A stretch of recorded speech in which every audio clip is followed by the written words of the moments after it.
turkan kepada Nabi kita surga dan kita Nabi Muhammad SAW. Semoga kita termasuk golongan umatnya yang mendapatkan syafaatnya di yaumil akhir nanti. Amin ya rabbal alamin. Oke, Bismillah, di sini aku mau sedikit sapa-sapa teman-teman. Di sini alhamdulillah aku lagi ada di CFD. Siapa yang ke CFD pagi ini dan nemu dan ikut main zakat games bareng tim Easy pagi ini? Ayo CFD Jakarta. Siapa cung? Ada gitu. Atau teman-teman di sini kira-kira pagi ini di Ahad yang tidak hujan dan tidak juga panas pada ngapain nih aktivitasnya? Apakah rebahan? Apakah udah masak atau apakah lagi main sama keluarga gitu. Boleh dong di absen gitu. Dan teman-teman mungkin bisa absen nih dari daerah mana aja. Siapa tahu ada yang satu domisili kan, siapa tahu ada yang dari Condet juga. Yang dari Condet nih, siapa tahu bisa main ke kantornya Izzy dan nanti akan ketemu saya dan teman-teman Izzy lainnya. Oke, Oke ayo cung cung, coba nih. Alhamdulillah udah 31.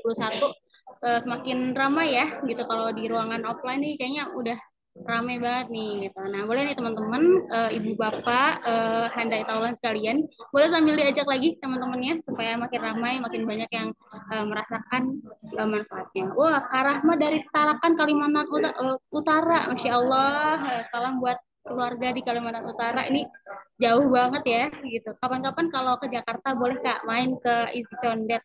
Oh Bogor, Masya Allah dari Bogor. Ada lagi? Ada lagi? Ada lagi?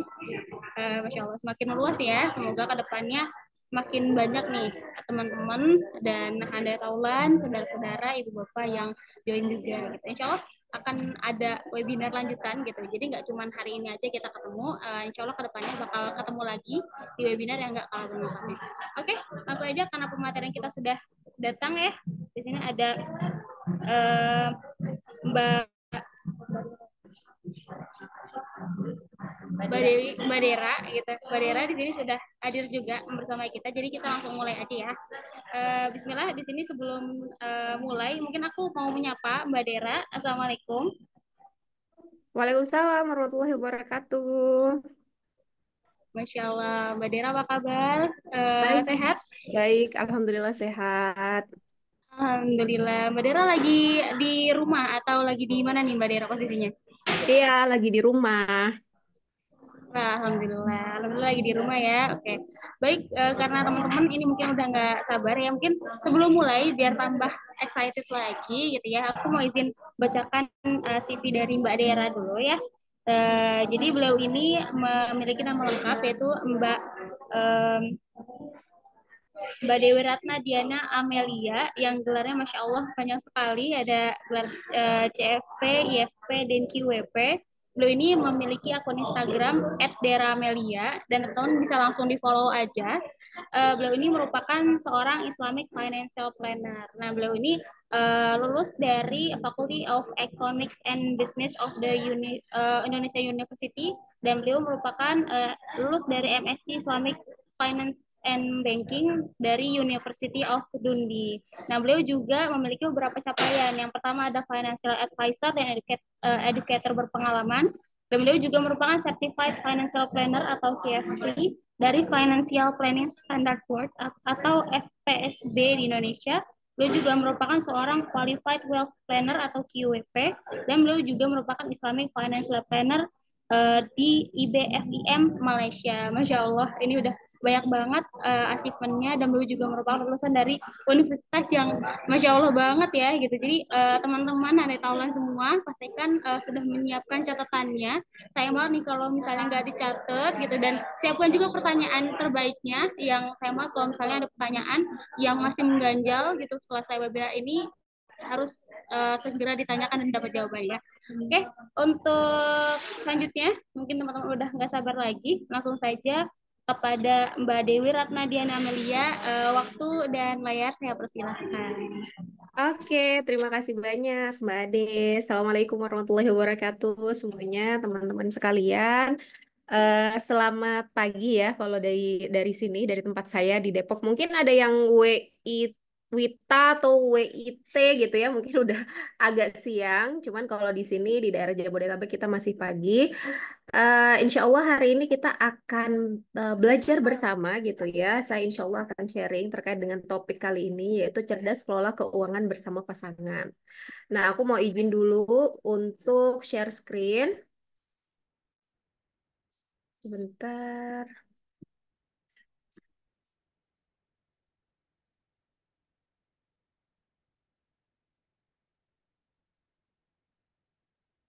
Ya, apakah sudah bisa kelihatan?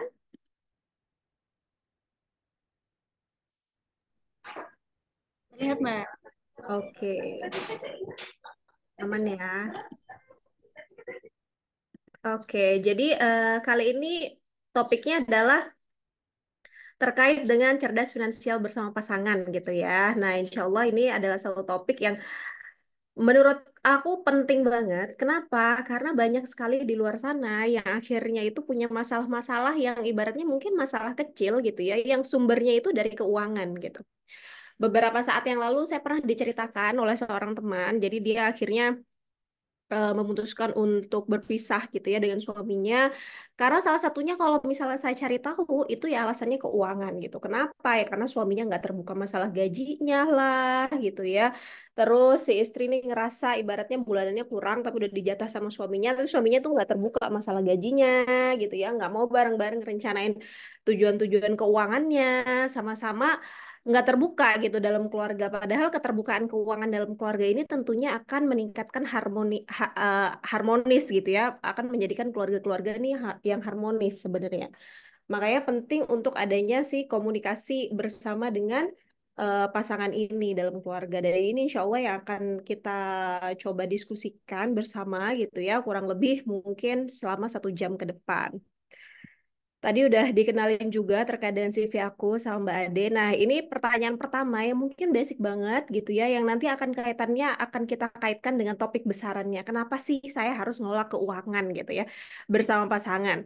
Jadi banyak yang mikir bahwa dengan menikah semua masalah hidup tuh selesai dengan sendirinya gitu ya. Dulu mungkin pas masih single umur 20-an baru lulus gitu ya, waktu-waktunya galau untuk menikah, kita berpikir bahwa dengan kita menikah galau-galau kita tuh akan udah selesai gitu ya, masalah-masalah mungkin ditanyain kapan nikah akan selesai, tapi jangan jangan stop di situ dulu, nggak stop di situ dulu, bahwa nanti setelah menikah akan ada banyak-banyak masalah yang mungkin akan timbul gitu. Jadi pernikahan itu nggak menyelesaikan masalah, tapi yakinlah bahwa sebenarnya ketika kita menikah, ketika ada dua kepala baru, itu tuh akan menimbulkan permasalahan-permasalahan baru. Yang dimana kalau misalnya kita nggak mindful, kalau kita misalnya nggak sadar gitu ya terhadap potensi-potensi adanya hal tersebut, nah ini akan menyebabkan pernikahan kita ini akan bergejolak gitu ya. Jadi yang namanya pernikahan ini adalah gerbang baru perjalanan kehidupan manusia gitu ya. Pernyatuan dua kepala sama-sama berjuang dan merupakan ibadah terpanjangnya manusia. Jadi kenapa kalau kata Ustadz, kenapa menikah itu jadi separuh agama ya? Karena ini adalah salah satu ibadah terpanjang gitu kan. Jadi ibaratnya dari kita menikah, dari kita bangun tidur deh, bangun tidur kita udah ada sama pasangan, sampai mau tidur lagi kita sama pasangan. Sholat mungkin, kita sholat 5 waktu kalau di total-total gitu ya, yang wajib mungkin berapa menit sih gitu ya? Mungkin nggak nyampe sejam gitu dalam sehari. Tapi kalau misalnya kita hidup bersama pasangan dalam pernikahan itu ibaratnya 24 jam gitu ya. Kita akan selalu berkomunikasi gitu ya, dan di dalamnya tuh banyak sekali hal-hal yang sifatnya juga ibadah gitu ya. Nah, dari hasil survei nih teman-teman ya semuanya, bahwa 65% katanya pasangan di Indonesia itu nggak terbuka masalah keuangan. Sehingga akibatnya adalah 47% konflik rumah tangga itu didominasi oleh masalah finansial dalam keluarga. Dan ini masalah-masalah yang sifatnya mungkin buat sebagian orang itu kalau kita dengerin ya basic gitu ya, tapi menjadi menjadi menggerogoti permasalahan rumah tangga yang lainnya. Jadi yang awalnya mungkin masalah komunikasi keuangan sampai akhirnya diungkit-ungkit lah ke yang lainnya, ke masalah apa namanya kebiasaan sehari-hari lah gitu ya, ke masalah-masalah parenting dan segala macamnya, sehingga ya akhirnya menyebabkan keretakan-keretakan dalam rumah tangga. Jadi nggak bisa diabaikan ya terkait dengan masalah keuangan bersama pasangan ini atau komunikasi. banyak yang berpisah karena uang. Jadi ini adalah sumbernya dari Badan Pusat Statistik tahun 2022 bahwa sebenarnya peringkat kedua nih ya teman-teman ya, angka perceraian tertinggi itu disebabkan karena masalah keuangan ataupun masalah ekonomi, yaitu yang di kisaran 111 ribu kasus gitu ya, hampir 111 ribu kasus. Nah, peringkat pertama itu adalah perselisihan dan pertengkaran, baru setelah itu adalah masalah ekonomi dan masalah keuangan. Nah, ini tentunya juga jadi highlight buat kita gitu ya, buat yang masih single-single juga, jangan sampailah ibaratnya kita mencari calon pasangan yang kita nggak ngerti nih bebet bobotnya terkait dengan uang. Ini bukan berarti kita harus nyari yang kaya yang gajinya tinggi gitu ya, tapi at least kita harus mencari orang-orang yang bisa diajak komunikasi sih.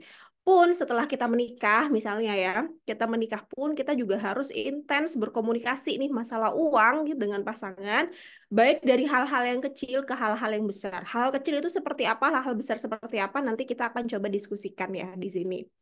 Nah, isu lainnya itu adalah terkait dengan yang namanya selingkuh keuangan. Jadi ada fenomena ini sebenarnya ya, teman-teman, adalah kerahasiaan dan ketidakjujuran soal keuangan yang bisa membuat retak hubungan rumah tangga. Jadi ada survei dari US News and World Report bahwa kalau di Amerika Serikat, di US ini sepertiga pasangan itu berurusan dengan selingkuh keuangan gitu ya.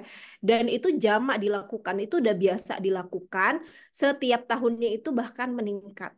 Selingkuh keuangan itu contohnya kayak gimana? Contohnya misalnya pasangan kita menolak berbicara tentang hutang. Aku tuh lumayan sering bahas terkait dengan hutang di Instagram, dan banyak sekali case-case di luar sana yang entah itu istrinya ngutang atau suaminya ngutang, tapi dia itu nggak cerita gitu ke pasangannya. Istrinya ngutang karena apa? Karena misalnya adalah dia pengen punya usaha gitu ya, dia pengen ibaratnya membantu suaminya dengan usahanya, tapi si istrinya itu ngutang gitu loh.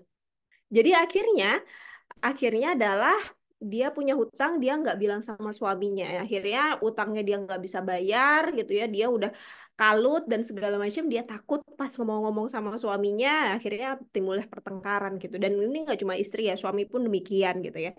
Pasangan terlibat perilaku kecanduan seperti judi, belanja, narkoba, dan alkohol. Ini kemarin juga aku baca berita, ada seorang yang ninggalin surat wasiat karena dia udah kejebak sama judi online. Nah, ini juga jangan sampai terjadi gitu ya, entah di keluarga inti kita atau di keluarga besar kita.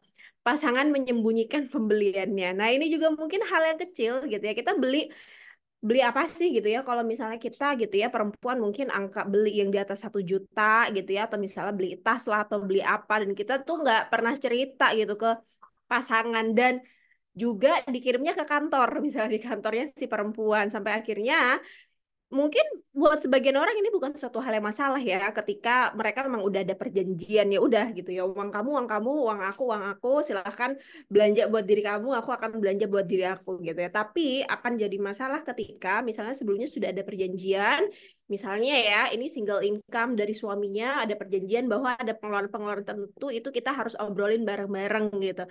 Nah, ini termasuk juga salah satu contoh selingkuh keuangan gitu ya. Punya pinjaman yang dirahasiakan, atau pasangan terus-terusan beli koleksi pakaian baru, hal-hal lainnya sebenarnya bukan kebutuhan dan malah mengenyampingkan kebutuhan keluarga lainnya. Nah, ini juga penting ya, bahwa sebenarnya nih teman-teman, yang namanya prioritas dalam keluarga itu tuh harus diobrolin sama pasangan. Jangan sampai si istri nganggap dengan belanja pakaian itu adalah menjadi prioritas nomor satu, sedangkan suaminya itu menjadi prioritas itu nabung untuk sekolah anak gitu. Nggak ketemu gitu, yang satunya pengen spending, yang satunya pengen saving gitu. Makanya harus ada yang namanya apa namanya, ngobrolin atau komunikasi masalah keuangan. Nah, ini data selanjutnya adalah 76% nih dari pasangan menikah yang terlibat selingkuh keuangan tadi. Dia ngaku bahwa hal-hal tersebut tuh berdampak negatif terhadap hubungan mereka. Bahkan 10% di antaranya mereka itu mengaku sampai bercerai karena hal-hal kayak gini. Ini mungkin kalau dilihat-lihat hal-hal yang kecil, tapi karena terjadi sesering itu gitu ya, dan karena nggak terbuka, akhirnya menyebabkan keretakan atau perpisahan dalam rumah tangga. Nah, kita as a Muslim tentunya juga harus punya landasan ya. Kenapa sih kita harus ngelola uang gitu ya? Salah satu landasan yang sering banget aku ceritakan itu adalah salah satu hadis ini gitu ya, tentang sebuah pertanggungjawaban besar di hari yang mencekam. Jadi, ini adalah salah satu hadis yang diriwayatkan oleh Ibnu Hibban dan At-Tirmizi. Rasulullah Shallallahu alaihi wasallam bersabda, "Kedua kaki seorang hamba pada hari kiamat tidak akan beranjak hingga ditanya empat hal. Tentang umurnya untuk apa dihabiskan, jasadnya apa yang telah diperbuat, ilmunya apa yang telah diamalkan, dan yang terakhir tentang hartanya, dari mana ia peroleh dan kemana ia habiskan." Jadi yang poin terakhir ini adalah kita akan ditanyakan nih teman-teman ya. Nanti di hari kiamat gitu, kita akan ditanya tentang harta yang kita punya. Dari mana kita dapetin hartanya dan kemana kita ngabisinnya. Jadi nggak cuma sekedar oke Mbak, pokoknya aku udah hartaku nih dari pendapatan yang halal, income-nya dari halal, insya Allah ini jauh dari riba, jauh dari hal-hal yang haram gitu ya. Pokoknya saya udah semaksimal mungkin gitu ya untuk dapetin income ini. Tapi harus kita tahu, harus kita garis bawahi bahwa yang dipertanggungjawabkan di sini itu nggak hanya sekedar income-nya, tapi juga expense-nya. Gimana caranya kita ngeluarin uangnya gitu ya. Jadi kita harus memastikan, harus make sure bahwa uang kita yang keluar itu adalah untuk hal-hal yang sifatnya kebaikan. Baik itu kebaikan untuk diri kita sendiri, kebaikan untuk keluarga, kebaikan untuk akhirat kita, kebaikan untuk lingkungan kita gitu ya. Jangan sampai kita ngeluarin uang untuk hal-hal yang malah sifatnya membawakan mudorot gitu bagi kita. Contohnya gimana? Yang bawa mudorot ya. Contohnya kayak tadi gitu ya. Kita tahu kita lagi prioritasin buat nyimpan dana sekolah anak, taunya gitu ya kita malah boros gitu ya, boros untuk hal-hal yang sebenarnya nggak penting, boros untuk hal-hal yang sifatnya mungkin beli pakaian berlebihan, beli jilbab berlebihan gitu ya, which is itu semuanya itu akan dihisap ya teman-teman ya, itu semuanya akan dihisap nanti gitu di hari kiamat. Jadi memang make sure bahwa uang yang kita dapatkan itu semuanya bisa dipertanggungjawabkan. Nah, ini terkait dengan syariah financial planning, Islamic financial planning, itu apa sih gitu ya. Jadi intinya kita sebenarnya ngerencanain keuangan nih teman-teman yang sesuai dengan syariat Islam. Jadi nggak hanya untuk kebutuhan duniawi, tapi juga akhirat berdasarkan hukum syariat yang tercantum dalam Quran dan hadis. Apa sih bedanya sama yang biasa ibaratnya ya. Kalau misalnya kita belajar pengelolaan keuangan yang biasa, mungkin kita tuh ya udah diajarin gimana caranya memaksimalkan tabungan, memaksimalkan investasi tanpa ngelihat nih investasinya halal atau enggak gitu ya. Atau kita kita apa namanya diminta untuk ya udah kita nabung-nabung banyak gitu memperkaya diri sendiri, padahal sebenarnya dalam Islam itu tujuan akhirnya itu bukan untuk menjadi kaya gitu ya, tapi melainkan adalah kita menjadi orang-orang yang sukses di dunia dan di akhirat. Jadi nggak cuman sekedar kita mengejar dunia, tapi make sure bahwa dengan uang kita, dengan harta kita, kita juga bisa mendapatkan akhirat kita. Jadi nggak hanya sekedar produk-produk investasinya saja yang syariah, dalam hal mendapatkan harta, ngelola harta, ngeluarin hartanya itu harus semuanya sesuai dengan yang namanya syariat Islam. Nah, ini bedanya ya sama yang biasa gitu ya. Islamic financial planning versus konvensional itu bedanya apa? Kita as a Muslim, kita tuh tujuannya al-falah. Kalau sering dengar azan ya, hayya 'alal falah, marilah kita menuju kemenangan. Al-falah itu adalah salah satu kata dalam Al-Quran yang disebutkan berkali-kali dalam Al-Quran. Artinya apa? Kalau kita dalami gitu ya, sebenarnya secara harfiah artinya al-falah adalah menang atau sukses. Sukses dalam artian kita sebagai muslim adalah menang dunia dan akhirat, sukses dunia dan akhirat. Itu adalah ultimate objektif kita gitu ya, tujuan utama kita gitu. Dan itu harus kita underline bahwa kita di dunia ini bukan cuma sekedar pengen jadi orang yang kaya raya di dunia atau paling sukses di dunia, enggak gitu ya. Melainkan kita juga pengen gitu ya, dan yang utama itu adalah sukses di akhirat. Jadi oleh karena itu horizon kita ini dunia dan di akhirat. Kita ngatur uang tuh nggak cuma sekedar dunia aja, tapi harus juga kita bawa mati sampai dengan akhirat. Nah, untuk mencapai tujuannya harus sesuai dengan yang namanya syariat. Nah, itu tiga hal yang bedain sebenarnya kalau kita as a Muslim ngatur uang sama yang biasa gitu ya, yang conventional financial planning itu seperti apa.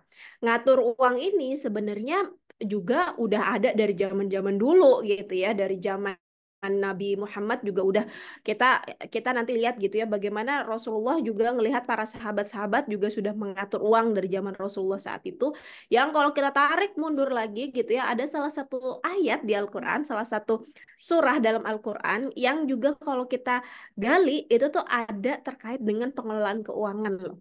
Yaitu dari kisahnya Nabi Yusuf. Jadi Nabi Yusuf ini adalah salah satu nabi yang kisahnya dalam Al-Quran itu diceritakan dari A to Z, itu tuh mengalir dan sangat runut gitu ya. Jadi kalau kita baca Quran kan misalnya surah Ibrahim atau surah Muhammad itu tuh kan nggak runut ya.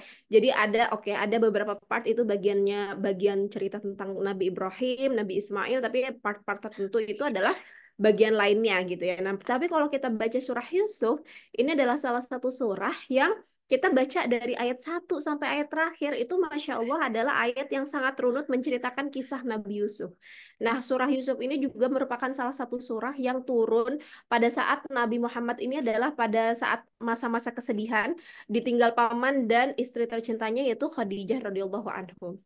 Jadi sebenarnya di sini Allah tuh kayak pengen ngasih tahu bahwa oke, lihatlah ini cerita Nabi Yusuf bahwa Nabi Yusuf ini Masya Allah sebenarnya dari kecil gitu ya itu hidupnya penuh dengan ujian, penuh dengan cobaan gitu. Kalau kita baca itu banyak sekali hal-hal yang sedih gitu ya.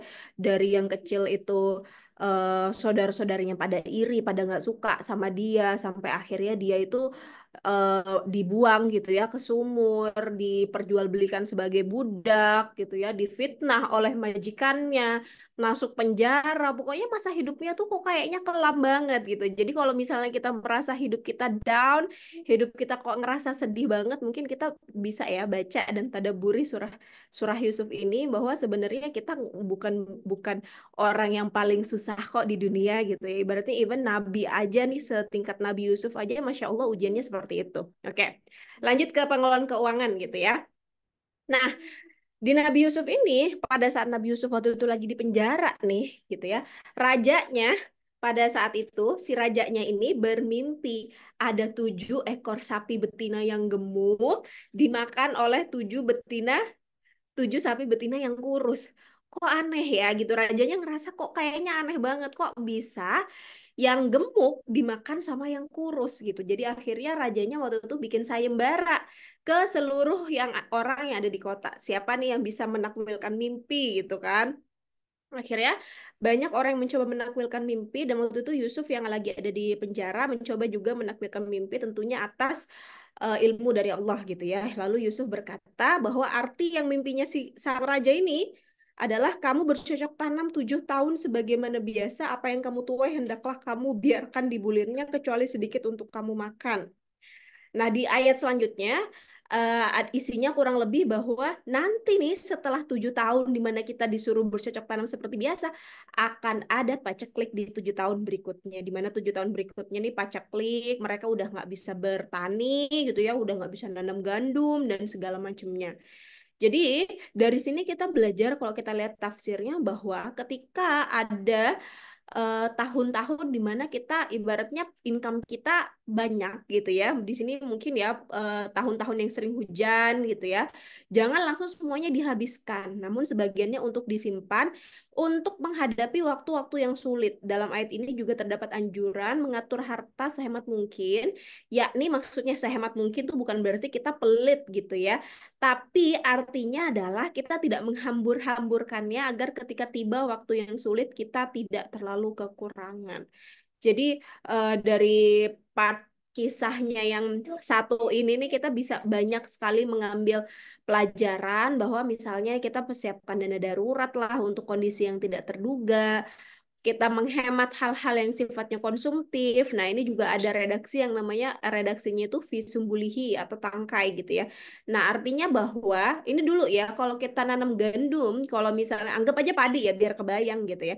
Padi itu kalau misalnya dipetik nih dari tangkainya itu tuh akan nggak terjamin keamanannya. Jadi cepet apek lah, cepet basi gitu lah ibaratnya kayak gitu. Bukan basi ya, kalau basi kan makanan makanan yang udah siap saji.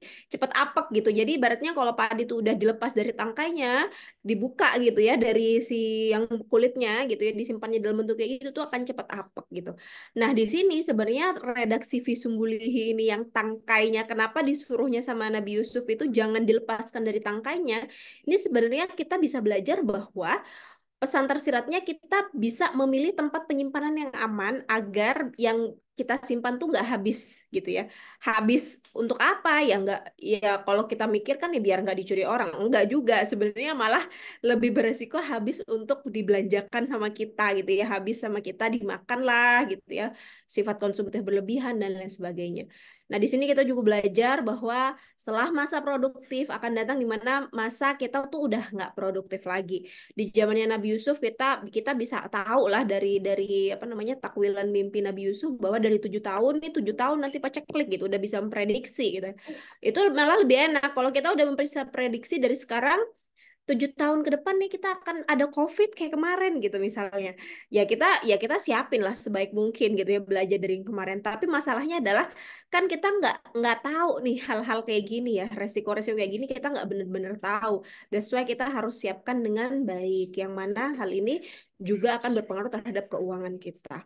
Fungsi simpanan juga mungkin dalam hal tersebut ya di kisahnya Nabi Yusuf itu simpanan untuk makan, tapi itu juga bisa untuk apa namanya simpanan menghadapi masa-masa yang sulit, misalnya biaya pendidikan sekarang yang makin mahal gitu ya, masa pensiun gitu ya, dan lain sebagainya. Nah, terus gimana nih memulai rencana keuangannya? Nah, buat kita sebenarnya kalau baru mau mulai rencana keuangan, sebenarnya kita nih harus tahu yang namanya kondisi kesehatan keuangan kita. Atau kita check up dulu nih kondisi kesehatan keuangan kita. Apa yang dicek gitu ya? Yang pertama kita harus tahu nih total income kita.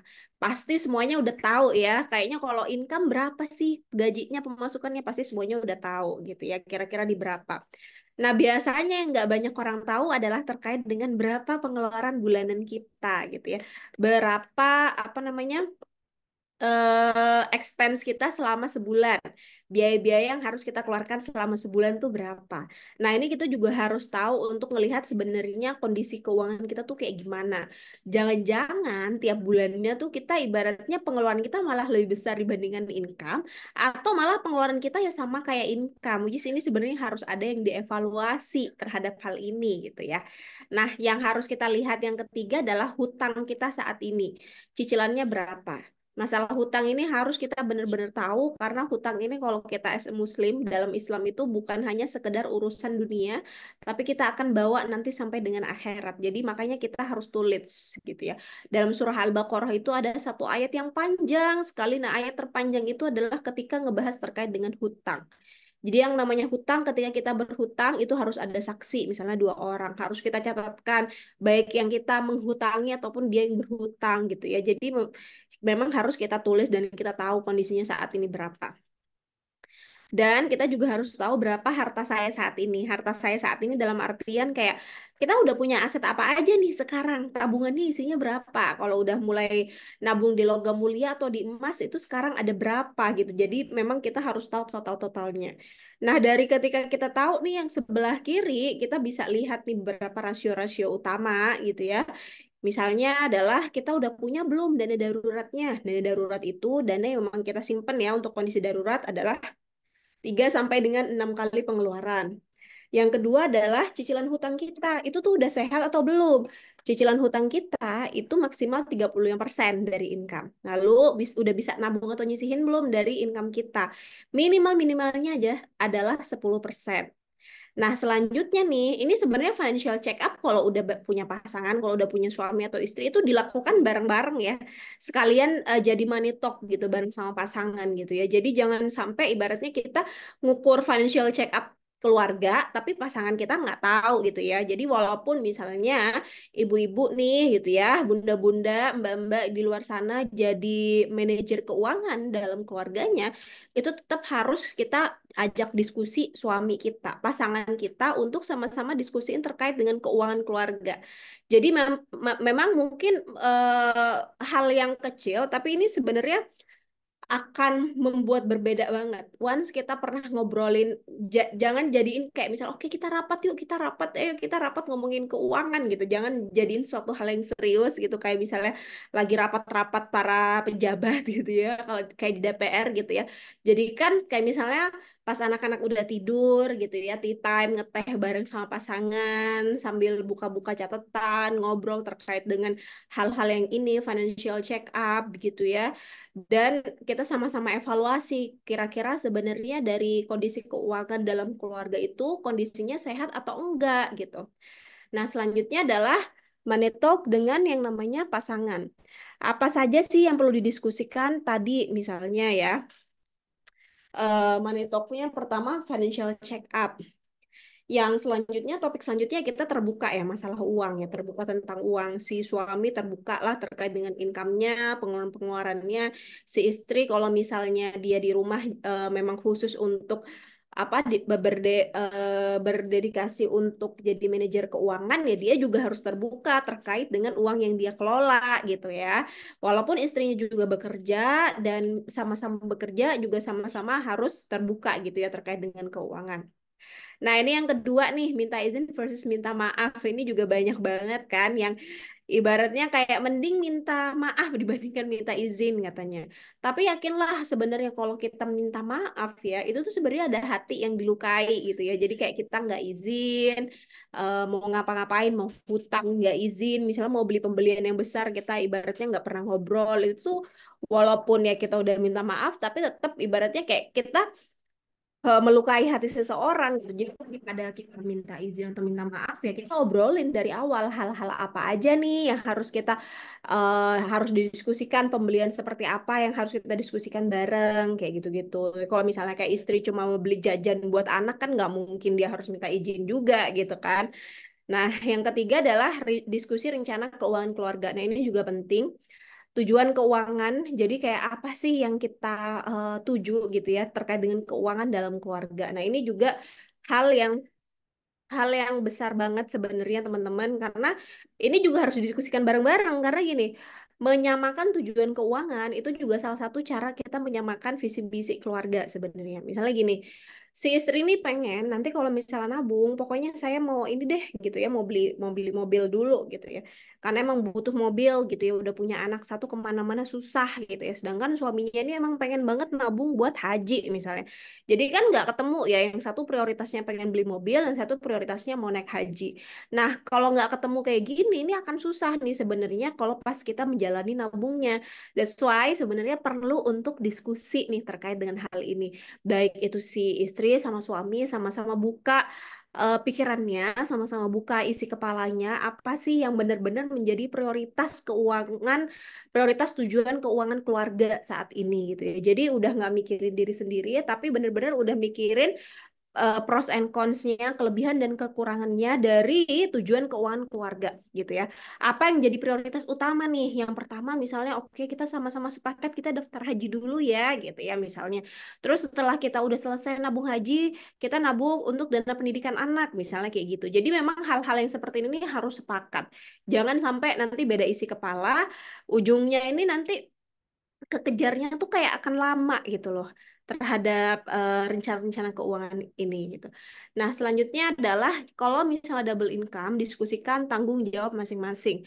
Jadi kalau istri kerja, suami kerja, itu tuh harus kita diskusikan nih sebatas apa gitu ya, tanggung jawab masing-masing. Misalnya, suami punya hak punya suami punya tanggung jawab terhadap ke apa pengeluaran keluarga, semua pengeluaran keuangan keluarga itu under suami. Misalnya untuk makan lah, untuk bayar tagihan listrik, air dan segala macamnya, transport gitu ya, untuk biaya sekolah anak dan segala macamnya. Terus dari income istri misalnya sepakat untuk kalau yang istri ini nanti khusus untuk yang nabung untuk nabung haji sama nabung pendidikan anak. Misalnya udah sama-sama sepakat seperti itu, ya udah go ahead gitu ya, jalani. Atau kalau misalnya mau di mix, misalnya khusus istri nih pengeluaran buat anak gitu ya, dari income-nya si istri. Nah itu juga boleh aja gitu.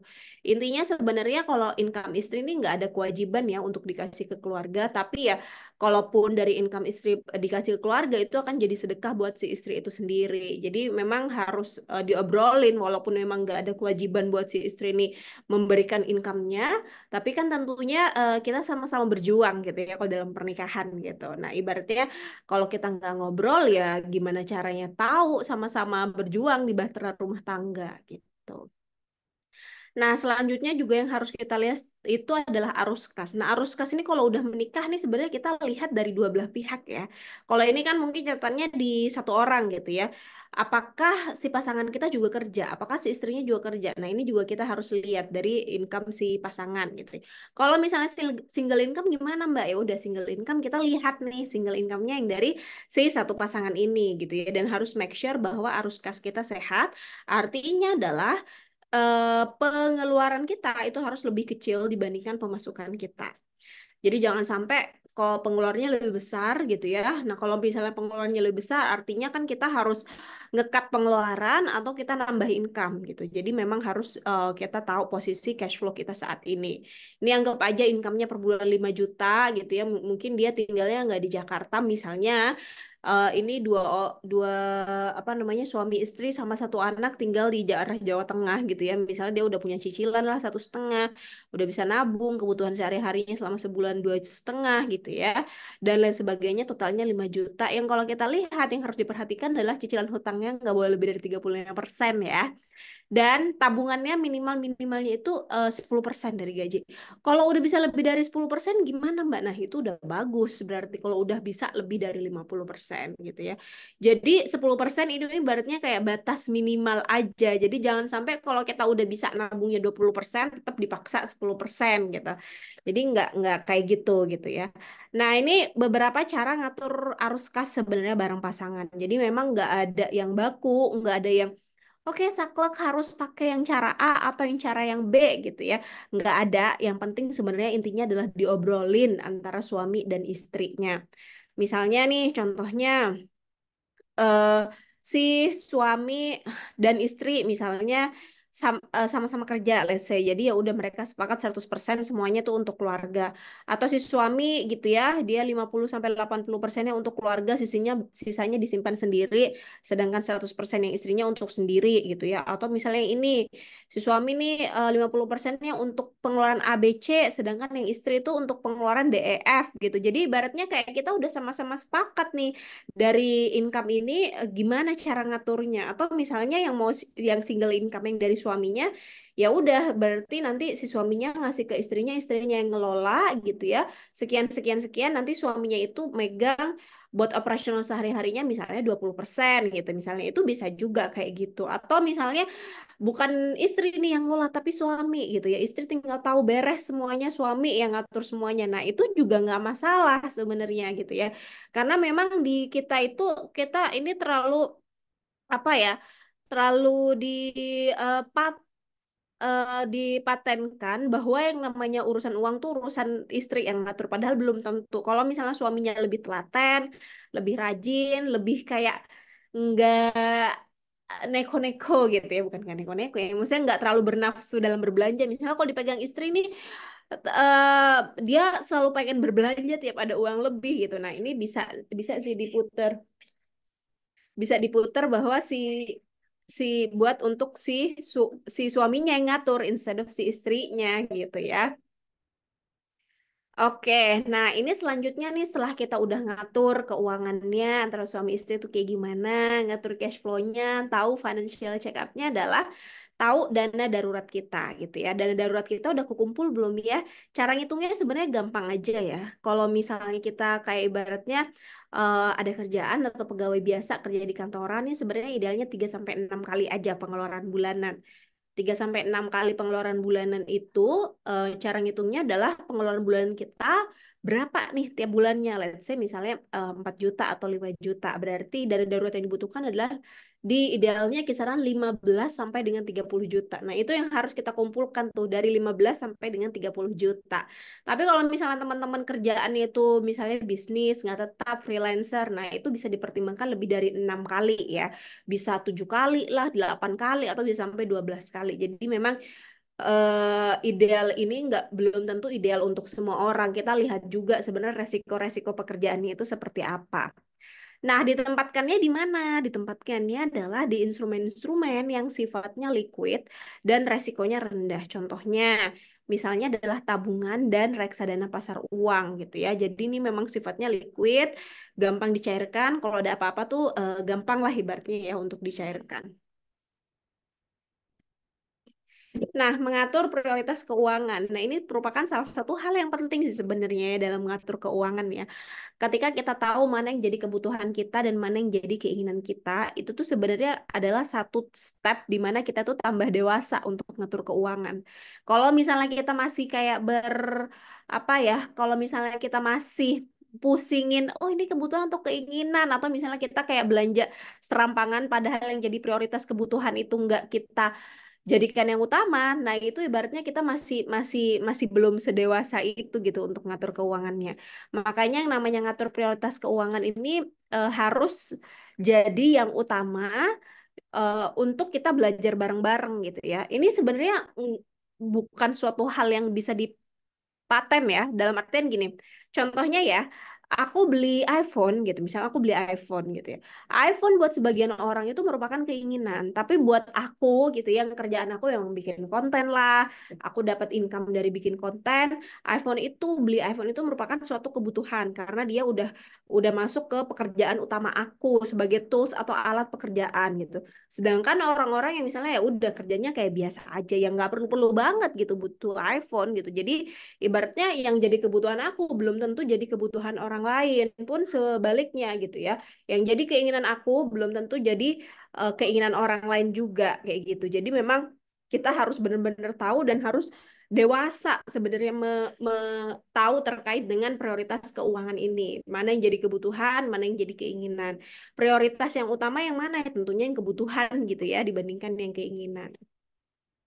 Nah, ini bikin budgeting. Bikin budgeting tuh di luar sana banyak sekali rumus-rumusnya ya. Rumus-rumus budgeting tuh banyak banget.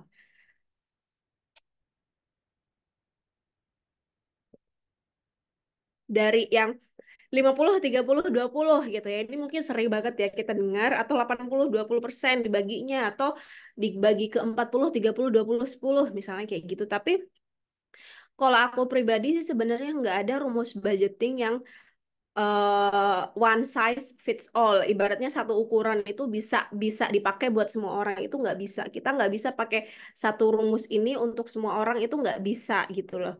Jadi ibaratnya kita harus punya rumus sendiri untuk diri kita sendiri gitu. Kita harus tahu prioritas kebutuhan kita apa dan bikin budget yang ala kita gitu. Kalau misalnya dulu di zaman Nabi gitu ya, salah satu sahabat Rasul tuh Salman Al Farisi itu bikin budgetingnya itu jadi tiga. Jadi setiap dia dapat income dia dibagi itu tiga. Jadi kalau misalnya dia dapat 3 dirham gitu ya, 1 dirham untuk keluarganya, yaitu untuk kepentingannya sehari-hari, 1 dirham untuk sedekah, 1 dirhamnya untuk diputar lagi untuk menjadi modal, atau misalnya kalau teman-teman kerja nih sekarang itu dibuat investasi gitu ya. Nah, di sini kita belajar sebenarnya dari Salman Al Farisi bahwa bikin budgeting itu kita bisa bagi jadi tiga, yaitu untuk kepentingan hari ini, today gitu ya, untuk kepentingan hari esok, tomorrow, yaitu untuk si modal dari investasi ini. Which is kan kalau misalnya nggak diputar dari modal kan dia besok nggak bisa kerja lagi dong gitu ya. Kalau misalnya kita nggak bisa investasi kan nggak bisa dipakai lagi tuh uangnya gitu ya. Lalu yang ketiga adalah hereafter atau untuk kepentingan akhirat gitu. Jadi untuk bersedekah, wakaf gitu ya, infak dan segala macamnya. Jadi memang eh, ibaratnya as a Muslim kita sebenarnya bisa mencontoh ini, tapi mungkin prosentasenya aja bisa kita otak-atik gitu ya. Tapi jangan sampai dilupakan bahwa kita bikin budget itu ya untuk kepentingan kita hari ini, today, tomorrow, untuk kepentingan hari esok berupa nabung, investasi gitu ya, modal kerja buat dagang gitu ya. Dan yang ketiga adalah untuk akhirat kita gitu ya, berupa infak, wakaf gitu ya, dan lain sebagainya. Nah, ini budget-budget yang untuk teman-teman kalau mau bikin budgeting gitu ya. Ini sebenarnya mudah aja. Intinya tuh kita tahu sebenarnya yang mana yang jadi prioritas kita. Ingat, bikin budgeting itu nggak bisa sembarangan. Bikin budgeting itu nggak bisa kita nyontek ke orang atau mau nyontek Mbak Dera lihat dong budgetingnya tuh kayak gimana. Nggak bisa. Mungkin aku bisa ngasih tahu secara garis besar aku pengeluarannya untuk apa aja. Tapi nggak bisa nih apa namanya kita contek prosentasenya keuangannya Mbak Dera ini kayak gimana gitu. Tapi yang perlu kita ketahui adalah assessment ke keuangan kita, kondisi keuangan kita. Mana pengeluaran yang sifatnya wajib, mana pengeluaran yang sifatnya kebutuhan, dan mana yang sifatnya keinginan. Jadi kita harus tahu nih, kewajiban tuh apa? Oke, bayar utang, kita masih punya utang. Bayar cicilan sekolah anak misalnya. Oke, itu adalah kewajiban. Emang harus kita keluarkan gitu ya. Apapun yang terjadi tiap bulan harus kita keluarkan. Yang kedua adalah untuk yang namanya kebutuhan. Kebutuhan ini adalah pengeluaran yang sebenarnya pengeluaran yang memang kita tahu diperlukan, tapi bisa kita kontrol, under kontrol kita. Contohnya apa? Contohnya dulu kita zaman masih kecil, kita di buku sekolah tuh kan belajar ya, bahwa yang namanya kebutuhan manusia itu sandang, pangan, papan, makanan, pakaian, dan rumah gitu ya.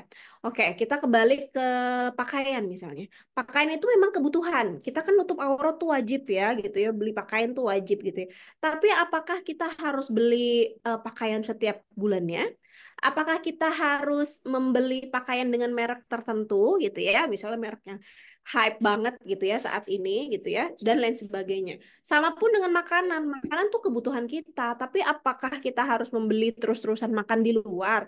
Apakah kita terus-terus membeli makanan yang ibaratnya harganya tuh di luar kemampuan kita? Nah, itu akan balik ke under control kita. Jadi walaupun sandang pangan papan itu kebutuhan, kita mau milih sandang pangan papan yang seperti apa, itu tuh nanti berada di ambang batas antara kebutuhan dan keinginan kita gitu. Baru kalau misalnya kita udah bikin budgeting nih buat yang pertama kewajiban, kebutuhan, baru kita bikin budgeting khusus yang namanya sifatnya keinginan. Mau jajan lah gitu ya, belanja online, liburan, hobi, dan segala macam itu silahkan bikin budgetnya. Asalkan yang budget satu, dua itu udah checklist buat apa namanya sedekah itu masuk kebutuhan kita ya. Jadi kebutuhan kita untuk membersihkan harta kita gitu ya. Tabungan dan investasi juga termasuk part of yang bagian kebutuhan. Nah, selanjutnya adalah kita punya tujuan keuangan, teman-teman. Obrolin deh sama suami. Kira-kira tujuan keuangan apa ya yang sekarang kita jadi prioritas gitu ya. Tujuan keuangan jangka pendeknya apa, jangka menengahnya apa, jangka panjangnya apa. Dan mana nih yang jadi prioritas gitu. Mungkin setiap orang tuh pasti punya prioritas beda-beda. Ada orang yang prioritasnya pokoknya saya pengen lunasin utang dulu gitu, bebas riba dan segala macamnya. Ada orang yang nggak punya hutang, dia itu punya keinginan yang kuat nih, suami dan istri pengen haji, pengen daftar haji. Nah, itu jadi tujuan keuangan yang jadi utama buat dia gitu ya.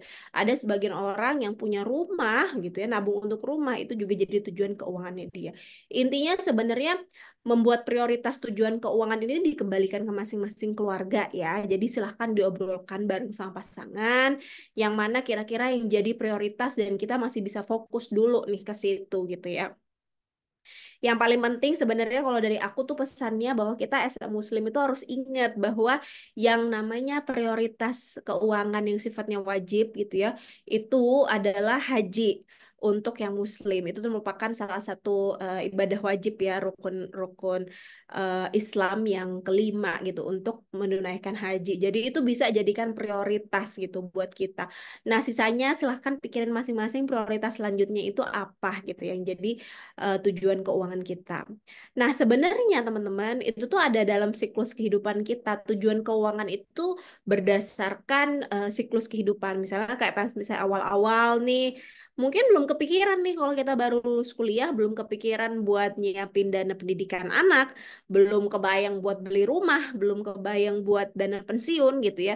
Mungkin pas awal-awal dia baru kebayang baru mau nikah gitu ya, dana pernikahan gitu ya. Pas udah nikah, udah kebayang mau perjalanan ibadah, kepemilikan kendaraan gitu ya. Intinya bahwa di sini setiap siklus kehidupan kita biasanya kita tuh akan punya tujuan-tujuan keuangan yang memang kita kunci, kita mau fokus di situ gitu. Nah, ini juga yang akan jadi titik balik sebenarnya nanti untuk nabung dan investasi kita tuh akan kemana aja gitu ya. Nah, nggak mudah berhutang atau kita jauhi hutang-hutang yang bad debt gitu. Ibaratnya hutang-hutang yang jelek. Coba evaluasi kalau misalnya kita punya hutang nih saat ini, itu hutangnya udah kemana aja dan hutangnya tuh udah berapa gitu.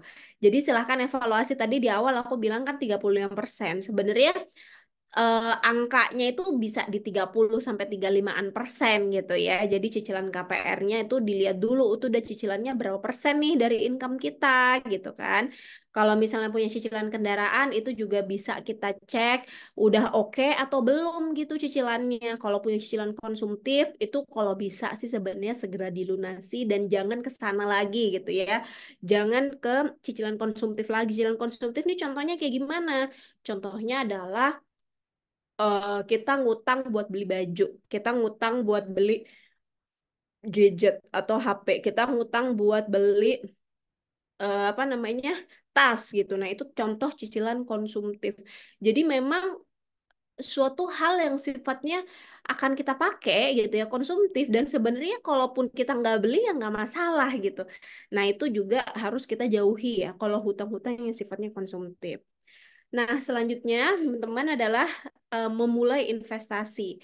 Cari instrumen investasi yang sesuai syariah. Tentunya kalau kita muslim gitu ya, kalau kita punya kecenderungan untuk memilih hal-hal yang sesuai syariah, cari yang sesuai syariah. Apa aja Mbak yang sesuai syariah? Banyak. Di luar sana tuh sekarang udah banyak banget instrumen-instrumen yang sesuai dengan syariah gitu ya.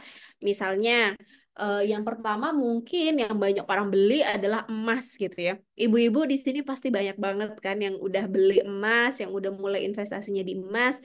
Yang udah dari dulu saya inget banget ibu saya itu kalau misalnya punya uang gitu ya, dari hasil nabung atau apa pasti belinya emas gitu. Jadi kayak ibaratnya ini kayaknya turun temurun gitu ya.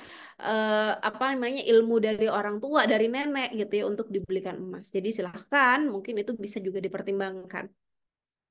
Bisa juga beli properti, tapi ini juga butuh modal yang besar ya. Zaman dulu orang-orang mungkin bentuk nabung dan investasinya itu beli properti, beli tanah, beli sawah gitu ya. Tapi sekarang agak susah karena kenaikannya ini lumayan signifikan gitu. Jadi kalau punya uang banyak silahkan ke sana. Kalau uangnya terbatas nanti kita cari pilihan yang lain. Lainnya adalah bisnis. Ini bisnis bisa ke bisnis yang kita kelola sendiri gitu. Itu juga part of sebenarnya investasi ke bisnis gitu ya. Atau ke bisnis orang. Jadi misalnya orang teman kita nih, ayo kita bisnis bareng yuk. Terus kita modalin gitu misalnya 50% gitu. Nah, itu juga sebenarnya part of kita investasi. Intinya investasi ini sebenarnya kan kita memutar uang ya untuk kita dapatkan suatu imbal hasil atau suatu profit lah ibaratnya kayak gitu. Nah, itu intinya konsep dasarnya sih investasi itu. Nah, ada juga nih investasi di instrumen keuangan, contohnya di saham syariah, reksadana syariah gitu ya. Kalau selanjutnya adalah surat berharga negara, contohnya di sini adalah sukuk gitu ya. Sukuk ini surat berharga negara yang syariah. Kalau yang obligasi ini yang konvensional atau di deposito bank syariah. Jadi bisa aja nih kita bisa milih kemana aja, tapi make sure bahwa itu tuh sudah memenuhi prinsip-prinsip syariah gitu ya. Jadi mau investasi di mana nih gitu ya yang sesuai. Ya pilih aja gitu yang kira-kira sekarang kita taunya baru emas sih nggak apa-apa emas dulu sambil belajar nanti misalnya yang gampang selanjutnya tuh apa reksadana misalnya oke nanti next kita PR-nya adalah kita belajar mau investasi di reksadana nih gitu ya udah next kita PR-nya adalah investasi di reksadana syariah misalnya jadi memang bisa disesuaikan nih dengan masing-masing dari teman-teman semuanya. Nah, ini to-do list sebelum berinvestasi. Jadi memang investasi ini suatu hal yang sifatnya ibaratnya nggak bisa yang serta-merta kita lakukan gitu ya. Ibaratnya kayak kita juga harus punya checklist-checklist yang harus kita lakukan sebelum berinvestasi. Misalnya, kita harus punya dana darurat dulu nih sebelum investasi. Minimal tadi kan 3 kali pengeluaran ya. Nah, itu juga wajib nih harus kita punya dulu dana darurat itu sebagai bumper sebenarnya, sebagai ban cadangan. Ibaratnya kalau ada apa-apa, kalau terjadi apa-apa nih kita nggak akan ngeruk, nggak akan ngambil hasil investasi kita. Kalau ada apa-apa nih kita nggak akan nyairin emas kita yang dari awal kita mau gunain buat daftar haji gitu. Kalau misalnya nih ada keluarga yang sakit, ya udah kita pakai dari anggaran dana darurat kita, dari tabungan dana darurat kita, bukan dari si emas tadi yang memang kita udah peruntukkan buat dana pendidikan anak atau daftar haji gitu ya. Kondisi keuangan kita sehat, artinya apa? Artinya adalah kita nggak lagi dalam kondisi kita punya utang, terlilit hutang gitu. Jadi kalau misalnya kita hutangnya udah lebih dari 35%, itu tuh sebenarnya disarankan jangan dulu ke investasi. Kita benerin dulu nih hutang kita sampai dengan sehat utangnya gitu ya. Lalu yang ketiga adalah ada uang dingin untuk investasi. Nah, ini juga penting nih sebenarnya. Uang dingin tuh apa sih? Uang dingin intinya tuh uang yang memang kita khususkan untuk berinvestasi. Jadi jangan sampai nih, ini kita jadi ketua arisan, uang arisan kita gunain untuk investasi. Nah, itu nggak boleh gitu ya. Atau uang yang ibaratnya nih bentar lagi tanggal berapa ya? Tanggal 5 Maret mau dipakai buat daftar anak sekolah, kita pakai dulu nih buat investasi. Nah, itu juga nggak bijak karena udah mau dipakai beberapa hari lagi gitu ya. Jadi memang harus uang yang khusus kita gunain untuk investasi. Punya tujuan keuangan yang jelas. Jadi ibaratnya gini, investasi ini pemilihan instrumen kita mau investasi di mana ya, di bagian-bagian sini ini akan juga menentukan sebenarnya tujuan-tujuan keuangan kita tuh untuk apa sih gitu. Kalau misalnya tujuan keuangan kita untuk yang jangka pendek. Kita mau umroh tahun depan. Itu cocoknya di mana ya, Mbak ya? Saya kalau beli emas harus ngumpulin berapa gitu misalnya. Mau umrohnya tahun depan ya? Oke, kalau tahun depan itu tuh nggak cocok kita beli emas gitu. Kenapa? Karena kalau emas kita pegang cuma 1 tahun, teman-teman, itu tuh ujungnya kita sebenarnya rugi gitu. Dalam artian kayak emas itu kalau setahun itu belum tentu dia naik terus. Jadi ada naik turunnya dan kita ada harga buyback juga. Jadi kalau misalnya kita mau umrohnya tahun depan atau daftar hajinya tahun depan, aku nggak terlalu nyaranin untuk simpen di emas. Simpen di emas misalnya untuk dana pelunasan haji, dana pendidikan anak nanti pas mau kuliah gitu yang lebih dari 5 tahun, nah itu boleh taruh di emas. Punya pengetahuannya, jadi punya ilmunya dulu ya. Jadi jangan sampai ikut-ikutan orang, mau di saham atau dimanapun jangan sampai ikut-ikutan orang gitu. Jadi kita harus tahu dulu ilmunya. Dan terakhir adalah sesuai sama profil resiko kita.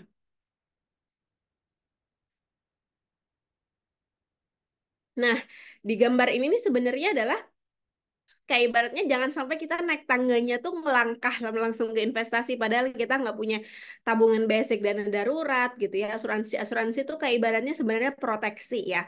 Kalau kita sebagai warga Indonesia tuh minimalnya adalah kita itu apa namanya punya BPJS kesehatan gitu. Nah, itu yang harus kita punya juga. Jadi kalau misalnya ada yang sakit, kita juga nggak perlu ngeluarin uang gitu ya. Karena sekarang BPJS kesehatan juga udah lumayan oke gitu ya.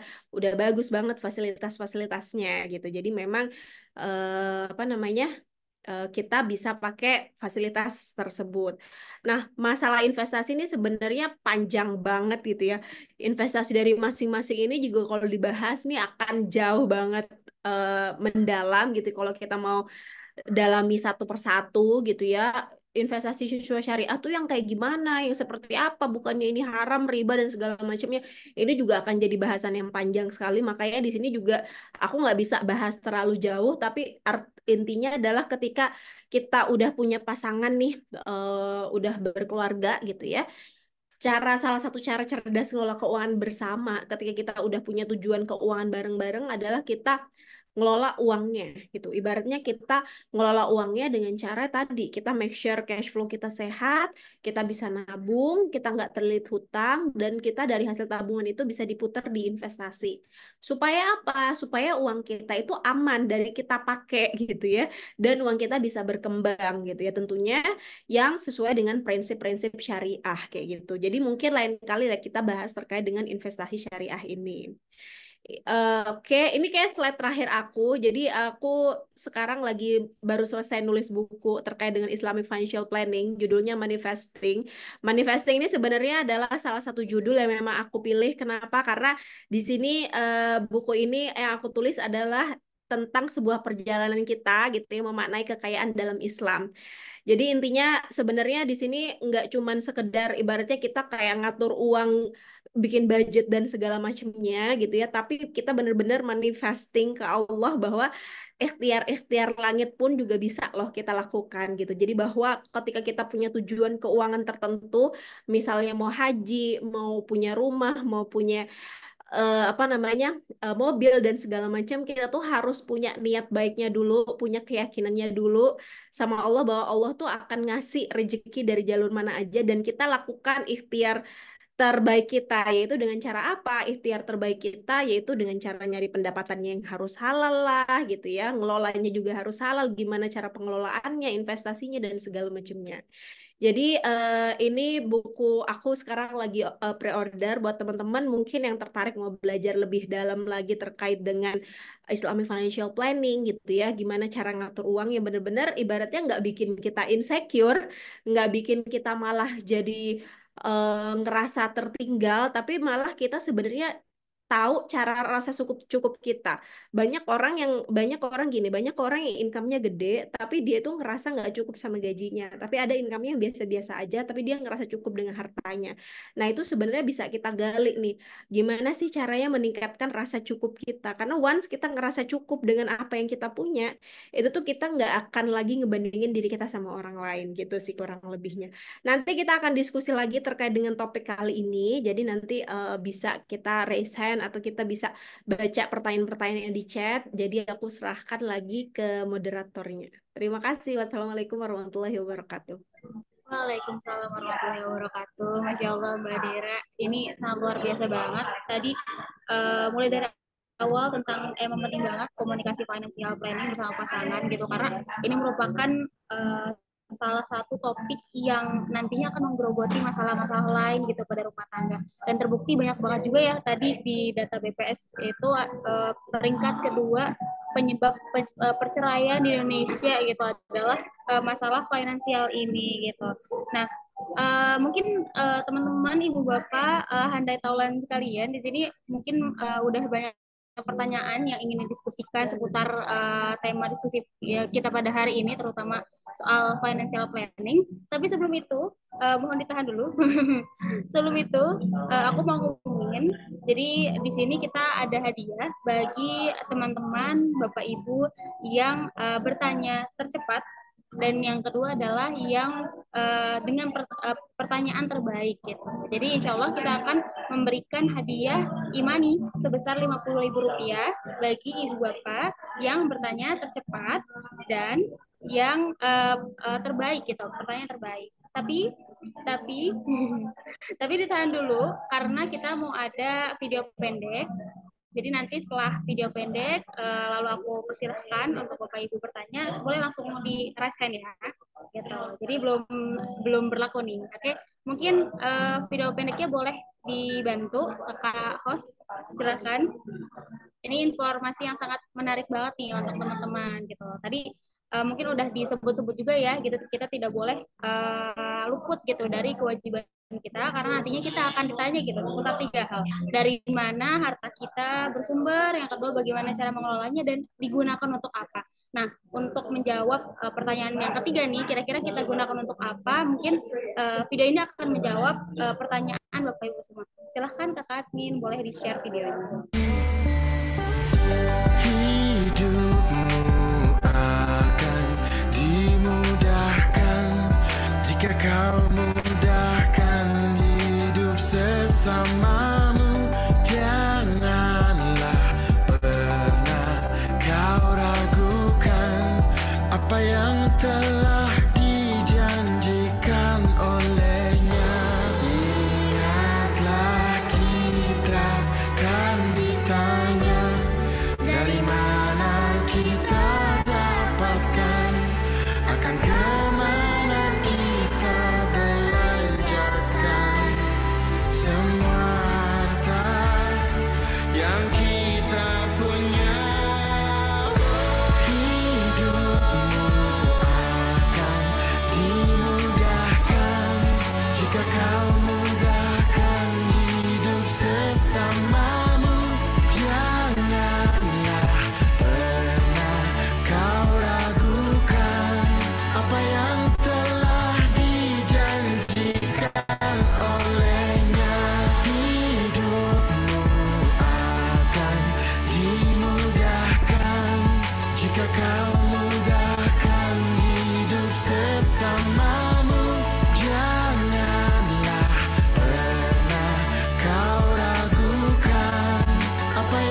sekarang, berkah kemudian.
Baik, Masya Allah. Tadi terngiang-ngiang ya di benak kita gitu. Barang siapa yang memudahkan urusan orang lain, maka akan dimudahkan gitu. Nah, untuk Bapak Ibu dan teman-teman di sini yang mungkin masih bingung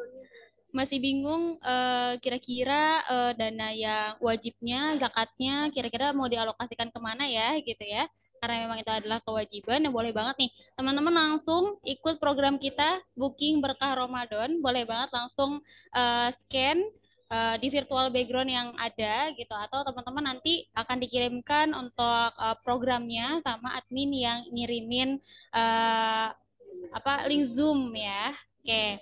Baik, alhamdulillah, masya Allah sangat antusias sekali ya. Banyak sekali sudah ada satu, dua, tiga, empat orang yang raise hand gitu. Tadi mohon izin siapa ya tadi yang pertama? Kalau nggak salah tadi Mbak Dian Mbak Dian Nupita. Oke, silahkan Mbak Dian Nupita untuk on kamera dan langsung bicara ya. Sok, Mangga. Mbak Dian sepertinya sudah tidak sabar. Silahkan Mbak Dian.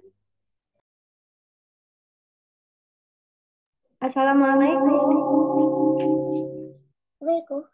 Waalaikumsalam. Bentar, kerudung dulu. Bentar ya. Assalamualaikum Mbak Dera. Saya Yunukita. Jika kondisi saya sedang terlilit utang, apakah saya salah langkah jika fokus saya melunasi utang dahulu dan berinvestasi? Dalam artian ini investasi di saham yang nantinya dibuat dana darurat. Selama ini income tuh fokus buat bayar hutang, kemudian investasi, dan baru nantinya kebutuhan. Juga yang tak terduga tuh seperti keinginan-keinginan gitu. Nah, mohon koreksi dan sarannya ya Mbak. Terima kasih. Selain itu, saya juga tanya terkait sebenarnya kalau selama ini kalau sedekah kan saya nggak pernah memprioritaskan karena saya dalam posisi salah langkah terjadi itu tahun ini.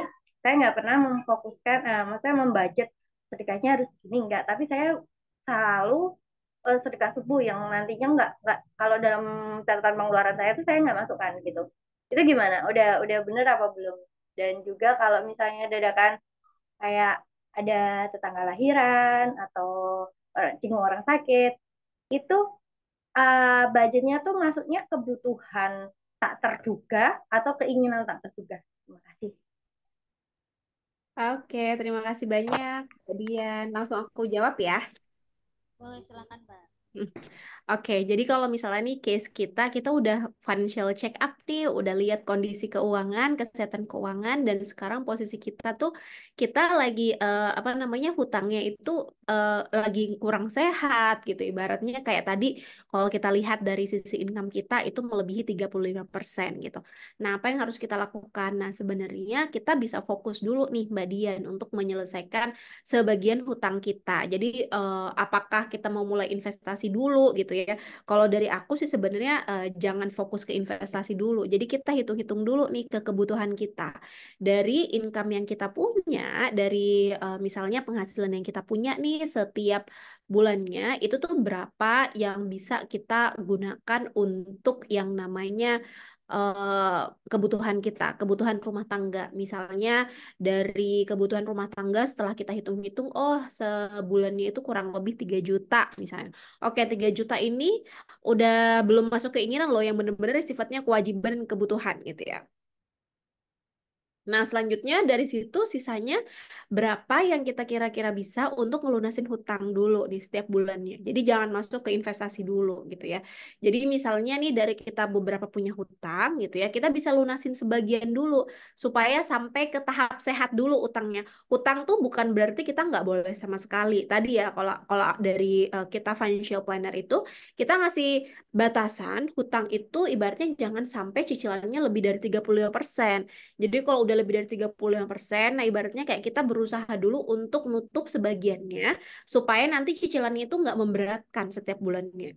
Jadi misalnya sekarang posisinya lebih dari 35%, dari setiap bulan kalau misalnya ada lebihnya, itu kita pakai untuk nutup sebagian hutang kita. Baik hutang-hutang yang maksudnya sifatnya yang kecil-kecil gitu yang banyak, atau kalau misalnya kita lagi terlibat di hutang-hutang yang ibaratnya ada bunganya tinggi, nah itu fokus untuk yang dilunasin dulu gitu.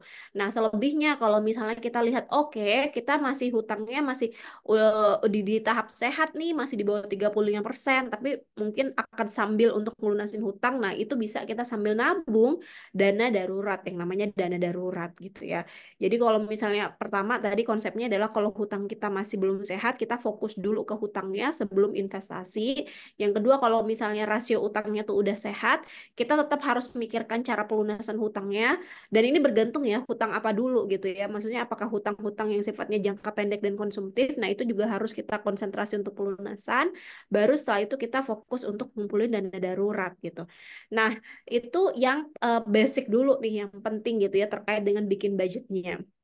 Nah, kalau misalnya nih tiba-tiba ada kondangan, biasanya kan kalau kita di apa namanya, kalau kita tinggal di kampung dan segala macamnya gitu ya, bahkan di perkotaan juga ya tiba-tiba, oh kemarin tuh saya dapat undangan nikah nih hari ini misalnya ya, atau misalnya ada tetangga yang meninggal gitu dan segala macamnya. Nah, ini kita pakai dana apa? Ini sebenarnya kita bisa pakai budget yang khusus untuk kebaikan gitu ya, budget untuk yang sedekah gitu ya, infak. Nah, itu bisa kita pakai budget itu. Jadi memang budgetnya itu kita bundling di budget kebaikan gitu. Jadi kalau misalnya di bulan itu kita udah punya budget kebaikannya berapa gitu, berapa persen dari income misalnya, kita bisa pakai ini pas ada kondangan nikah gitu kita bisa pakai budget itu. Tapi kalau misalnya nih budget itu tuh kurang gitu ya, nggak bisa memenuhi untuk karena di bulan itu ada banyak banget undangan masuk gitu ya, atau banyak banget tetangga yang misalnya meninggal dan kita mau santuni, itu kita bisa pakai sementara dana darurat dulu gitu. Jadi memang itu tuh sifatnya adalah kebaikan sebenarnya, pengeluaran untuk sifatnya kebaikan gitu ya. Jadi masuk ke dana-dana sosial yang memang kita gunakan gitu. Nah, untuk sedekah sendiri ini udah bagus banget sebenarnya. Makanya kalau tadi aku bilang kan kita sebagai muslim tuh kita tuh punya pengeluaran tuh buat 3 ya. Yang pertama adalah buat hari ini, buat kebutuhan hari ini, buat kebutuhan hari esok. Yang dimaksud adalah tabungan dan investasi, dan untuk kebutuhan akhirat kita yaitu dengan cara apa? Sedekah gitu ya, wakaf, infak gitu ya. Tadi di Izi juga tadi udah ada videonya gitu ya terkait dengan zakat, infak, sedekah gitu ya. Kalau misalnya kita mau lewat sini dan bentar lagi juga Ramadan. Nah, ini juga kita bisa bikin budget khusus gitu terkait dengan hal ini. Dulu zaman Rasul gitu ya, Salman Al-Farisi aja dia bikin budgetnya 33,3% gitu ya. Jadi ibaratnya sepertiga dari income-nya. Nah, kita kayak gimana ya? Kita bisa bikin budget juga. Setidaknya kalau kita bikin budget, kita tuh nggak pernah lupa gitu untuk setiap bulan bersedekah gitu ya, atau berinfak gitu. Jadi kalau kita udah punya budget, oke, kita udah punya budget nih sebulan kita mau berinfak sekian. Nah, kita kan nggak akan lupa gitu sebenarnya kita mau budgetnya segitu. Tadi kalau kita kebiasaannya sedekah subuh ya silahkan digunakan untuk yang sedekah subuh gitu. Jadi memang kalau dari aku sih sebenarnya nggak masalah gitu ya untuk bikin budget khusus dana sosial atau dana kebaikan. Nabung dan sedekah itu bukan suatu hal yang ibaratnya kita sama-sama ditabrakin. Jadi dua-duanya tuh bisa bareng-bareng kok gitu. Ibaratnya kita bisa nabung, juga kita bisa sedekah kok. Kita bisa sedekah tapi juga nggak ngelupain nabung. Jadi sama-sama gerak maju, bukan suatu hal yang dibenturkan gitu. Jadi daripada nabung saya mending sedekah semuanya, nggak gitu juga. Daripada sedekah semuanya saya mending nabung, nggak gitu. Jadi jangan saling dibenturkan dua-duanya. Jadi kita masih bisa berjalan kok dua-duanya gitu. Maaf Mbak Dera, kalau yang investasi itu kan gini, kalau kita kan nggak bisa membeli waktu. Pasti gini, kalau misalnya saya fokus melunasi hutang saja, saya kan juga kehilangan waktu untuk investasi, sedangkan nilai rupiah juga terkena inflasi dan sebagainya. Nah, makanya dari itu saya memutuskan untuk saya juga kalau dapat income nih, saya melunasi hutang dulu, baru kemudian berinvestasi baru kebutuhan. Nah, kalau menurut Mbak Dela sendiri gimana? Karena kan investasi itu juga nantinya memakan waktu, nggak untuk jangka pendek. Sedangkan hutang juga pasti tertutup gitu, Mbak. Gimana? Ya, benar-benar itu teorinya benar bahwa yang namanya investasi itu kita berteman sama waktu. Tapi kita lihat dulu sebenarnya kondisi keuangan kita. Nah, ada yang namanya piramida perencanaan keuangan sebenarnya. Dalam piramida itu kita tuh ibaratnya kita urutan-urutan rencanain keuangan tuh kayak gimana sih? Yang pertama itu yang harus kita rencanakan adalah kita punya cash flow yang sehat dan hutang yang sehat. Jadi sebelum mulai investasi yang paling bawah dulu kita cash flow sehat, hutang sehat. Itu dulu yang harus kita benerin. Jadi sebelum kita mikirin investasi berteman sama waktu, kita make sure dulu cash flow kita sehat, hutang kita sehat gitu. Itu adalah basic pondasi banget. Kenapa? Karena once kalau kita udah goyang di bawah nih, kita hutang masih banyak, cash flow udah nggak sehat, kita nggak akan ada gunanya investasi. Nanti tiap kali kita udah hutang harus bayar, terlilit hutang gitu ya, atau misalnya cash flow-nya nggak sehat, kita akan ngambil tuh hasil investasinya untuk ngetop up di sini, ngebayar di sini. Makanya sebenarnya yang jadi pondasi dasar yang basicnya banget gitu, yang harus dikuatin ibaratnya ya, itu adalah cash flow kita sehat, hutang kita dalam kondisi sehat. Baru naik ke yang kedua, itu pondasi kedua adalah kita punya manajemen resiko, punya dana darurat dulu. Baru setelah itu, makanya ada checklist sebelum investasi kan tadi di PPT aku, baru setelah itu adalah investasi gitu ya. Kalau keadaannya sekarang yang paling bawah masih belum kokoh, masih belum sehat, cash flow masih belum sehat, dan hutang masih belum di angka yang sehat, fokus dulu yang di bawah. Jadi kita fokus satu-satu dulu. Iya benar, investasi itu adalah kita berteman sama waktu, tapi kita selesaikan dulu satu persatu. Jadi jangan lompat gitu. Cara berpikirnya adalah kita selesaikan apa yang menjadi pondasi dasar dulu, baru nanti pelan-pelan kita naik ke atas gitu. Jadi jangan ngerasa nanti akan terlambat investasinya. Malah kalau misalnya kita yang paling bawah itu ibaratnya nggak kokoh, nanti di atasnya ibaratnya kita bikin bangunan deh. Pondasinya nggak kokoh, nanti akan cepat robohnya. Jadi bawahnya dulu dikokohin dengan cara yang tadi. Kita cash flow-nya dulu harus sehat, utangnya juga harus sehat, punya dana darurat, baru nanti kita mulai investasi kayak gitu. Dana darurat itu bisa dibarengin investasi minimal-minimal ketika kita punya minimal 1 kali pengeluaran bulanan. Nah itu bisa dibarengin sama investasi. Tapi kalau yang paling bawah masih belum sehat, nah kita fokus dulu nyelesain yang paling bawah gitu. Oke, Mbak Dera, terima kasih jawabannya. Sama-sama, Mbak Dian. Allah sangat solutif sekali. Jadi memang harus seperti piramida ya, seperti bangunan yang harus diselesaikan dulu fondasinya, baru naik lagi, naik lagi, naik lagi. Oke, masya Allah. Selanjutnya, alhamdulillah ini sudah ada 1 pertanyaan terjawab. Kemudian masih ada 4 pertanyaan, yang 3 raise hand dan yang 1 ini ada di Q&A kita. Kita utamakan dulu ya teman-teman dan ibu bapak yang berbicara dan raise hand terlebih dahulu ya. Selanjutnya ada Mbak Latifah, tadi sudah on kamera ya Mbak Latifah. Boleh langsung on mic dan on cam kembali untuk bertanya, silahkan. Ya, terima kasih Kak. Assalamualaikum warahmatullahi wabarakatuh. Waalaikumsalam warahmatullahi wabarakatuh. Terima kasih atas kesempatannya. Untuk ini saya ingin bertanya Kak Daerah. Sebenarnya saya udah dari berapa tahun ya, 2 tahun yang lalu tuh udah follow IG-nya Kak Dera ya, terkait dengan finansial, Islamic finansial gitu ya. Alhamdulillah kalau sampai tahapan sekarang Bentar. Nggak. Bentar Hah? deh, bentar. Bentar, Kak. Ya nggak apa-apa, nggak apa-apa. Masya Allah, anaknya Mbak Latifah sepertinya sangat aktif sekali ya, Mbak. Ya, oke, lanjut, Kak. Alhamdulillah, ya alhamdulillah sampai tahapan ini karena Pak menikahnya 2019 dan udah diedukasi juga oleh suami kan jurusannya manajemen juga.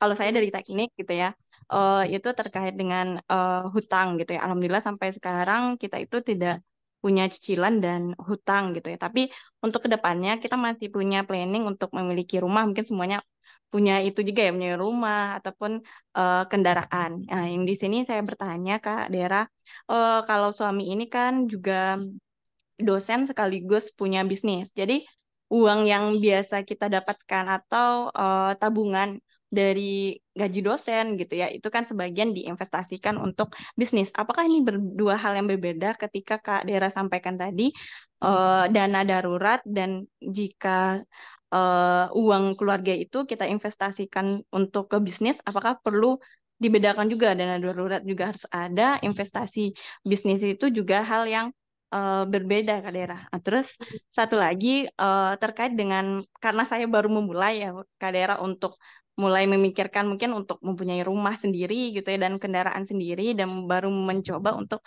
memulai untuk money management gitu ya. Saya tuh pengen apa ya masuk kelas Kak Dera gitu ya untuk terkait apa sih prioritas yang akan saya lakukan untuk ke depannya gitu ya. Karena di sini profesi saya sebagai PNS dosen yang tentu saja gajinya udah apa ya udah jelas per bulannya gitu ya. Dan saya masih bingung di mana untuk investasi ke depannya gitu ya. Untuk apa untuk pembelian rumah dan lain-lain untuk money manajemennya. Begitu Hmm. Kak Dera, terima kasih. Terima kasih Mbak Latifah. Aku coba jawab ya.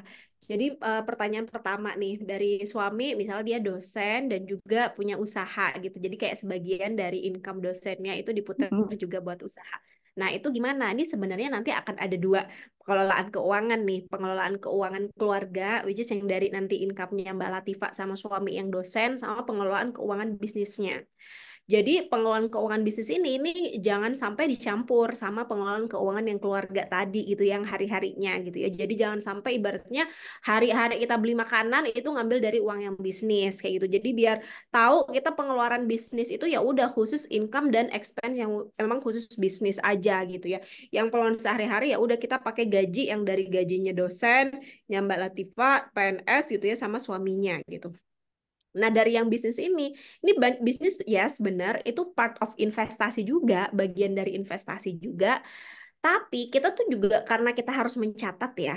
Jadi gini, kita tuh melakoni bisnis sendiri, UMKM, bisnis kecil, itu tuh biasanya gimana sih caranya kita dapat untung kan gitu mikirnya ya. Kalau kita bisnis kan kita udah mikirin profit kan. Nah, dari profit itu tuh juga nanti hasilnya akan kita nikmati sebagai kita owner dari si bisnis ini. Kita sebagai owner itu dari bisnis itu bisa mendapatkan dua nih Mbak Latifah. Jadi pertama adalah gaji dari bisnis atau kita nanti bagi hasil dari sisi bisnisnya. Kalau kita melakukan pencatatan dengan baik nih dari bisnis yang tadi kita modalin pakai sebagian dari gaji kita gitu ya. Misalnya di bulan ini oh ada keuntungan nih. Berapa keuntungannya?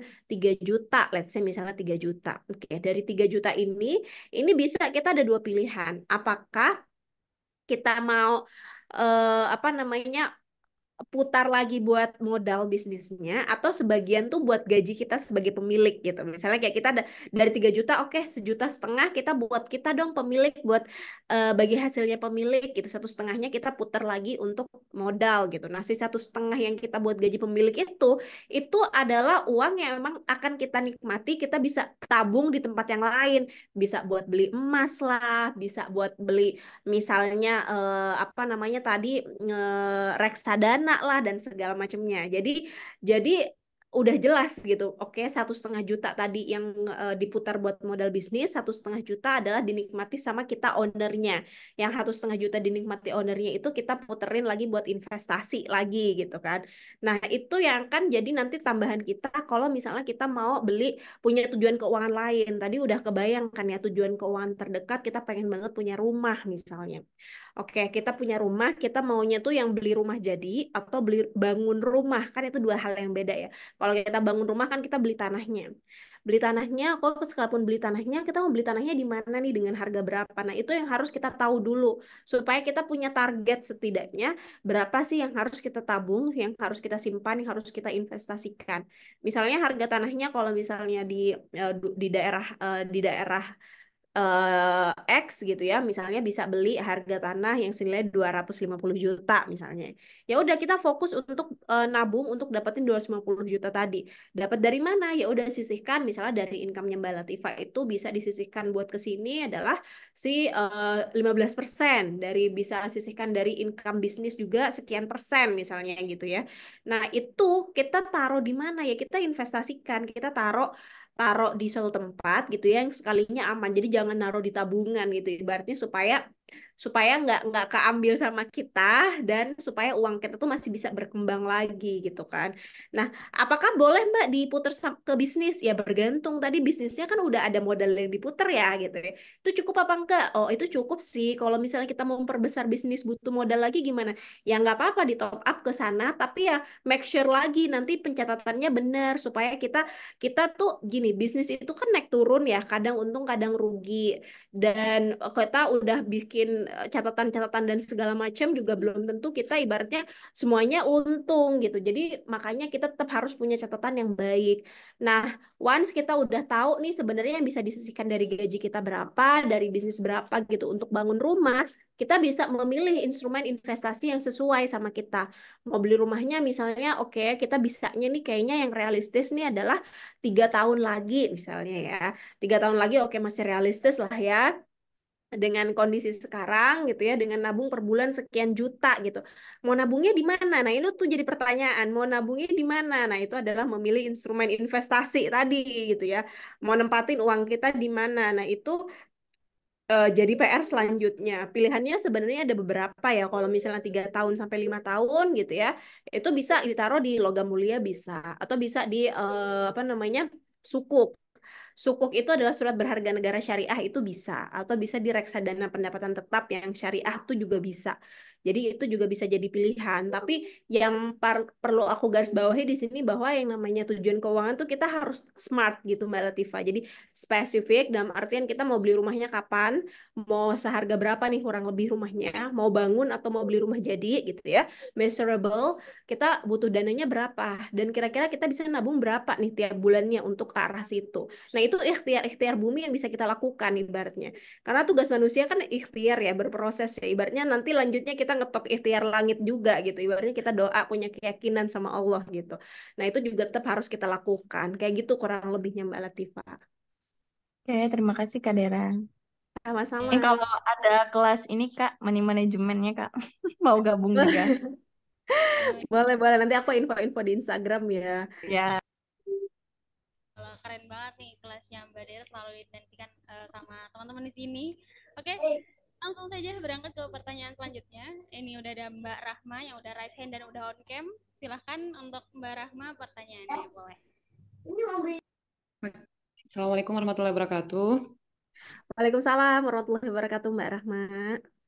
Mungkin ada beberapa yang mau saya tanyakan berkaitan dengan apa itu Kak yang berapa kali pengeluaran rutin gitu. Tadi kan ada sempat disampaikan kalau misalkan single itu 3 sampai 6 kali gitu ya Kak. Nah, kalau misalkan untuk yang sudah menikah dan memiliki anak itu berapa besaran dana daruratnya tadi ya disampaikan. Itu yang pertama. Terus yang kedua setelah itu kan ada tempat untuk menyimpan dana darurat. Tadi dalam contoh kakak di PPT itu disampaikan bahwa minimal tuh 10%. Nah, dalam penyimpanan dana darurat yang 10% itu, apakah bisa kita bagi lagi, misalnya 5%-nya disimpan di bank, terus kemudian 5%-nya disimpan di RDPU. Nah, seperti itu atau bagaimana? Nah, kalau untuk di RDBU sendiri, adakah informasi dari kakak yang bisa di-sharing ke kami? Apakah bisa pakai aplikasi atau kita harus datang ke bank atau seperti apa? Karena kalau misalkan lewat online kan agak sedikit mengkhawatirkan ya Kak. Nah, itu tipsnya seperti apa? Terutama yang berhubungan dengan mungkin nanti kaitannya dengan webinar yang berkaitan dengan investasi syariah itu ya Kak. Nah, terus yang ketiga, kalau misalkan kita belum punya dana darurat, apakah kita belum bisa menentukan tujuan keuangan tadi Kak, atau kita tetap bisa menentukan dengan tujuan keuangan? Karena kan tadi seperti yang Kakak sampaikan bahwa tujuan keuangan itu ada yang jangka pendek, ada yang jangka menengah, dan ada yang jangka panjang. Itu seperti apa? Ataukah kita harus fokus dulu ke dana darurat, baru kemudian bisa menentukan tujuan keuangan atau bagaimana? Dan yang terakhir, apakah ada Kak, ini karena kami masih awam, rekomendasi untuk mencatat pengeluaran bulanan rutin? Karena saya pakai catatan manual kok malah bingung. Mungkin dari Kakak ada aplikasi atau apa dari Kakak yang memudahkan untuk pencatatan keuangan. Mungkin itu Kak, terima kasih. Makasih banyak, Mbak Rahma. Ini aku coba jawab ya. Jadi yang pertama adalah dana darurat. Dana darurat itu memang tadi di PPT aku idealnya 3 sampai dengan 6 kali. Nah, 3 sampai 6 kali ini sebenarnya adalah angka yang memang dibikin sama Financial Planning Standard Board gitu ya. Jadi memang kalau dibikin dari sananya itu dia nggak ngepisahin mana yang single, mana yang punya anak, mana yang udah nikah. Jadi memang 3 sampai dengan 6 kali pengeluaran bulanan. Jadi kalau misalnya kita udah nikah punya anak kan pasti pengeluaran bulanannya kan makin tinggi kan. Jadi nanti ya pengalinya juga akan makin tinggi. Sama-sama 6 kali, tapi 6 kali berapa jutanya itu kan akan beda. Jutanya per single, misalnya si single tuh cuma butuh 4 juta, sama kalau yang misalnya punya anak 2, tentunya dia udah jadi 6 juta, kan akan beda yang harus disiapkan.